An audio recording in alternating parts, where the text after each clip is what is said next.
Welcome to the Slop Farm. Enjoy the video. In this video, I will explain how to make salmon stock. First, select fresh salmon bones and heads, ensuring they are clean and free of any gills or blood for a clear stock. Next, prepare your aromatic vegetables such as carrots, celery, and onions. These ingredients form the foundation of a flavorful and nutritious stock, perfect for enhancing your culinary creations. This simple process yields a versatile base for soups and sauces. To begin, thoroughly rinse your salmon bones and heads under cold running water to remove any impurities. This step is crucial for a clean-tasting stock. Next, chop your aromatic vegetables, including 1 large onion, 2 carrots, and 2 celery stalks, into uniform, roughly 1-inch pieces.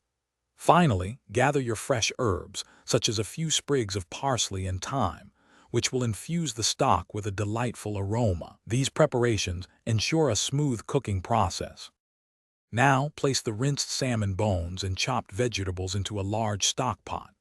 Add your fresh herbs and cover everything with cold water, ensuring the water level is about 2 inches above the ingredients. Bring the mixture to a gentle simmer over medium heat, then reduce the heat to low. Allow it to simmer for 30 to 45 minutes, skimming any foam that rises to the surface. Avoid boiling to prevent a cloudy or bitter stock. Once the stock has simmered, carefully strain it through a fine mesh sieve lined with cheesecloth for a perfectly clear liquid.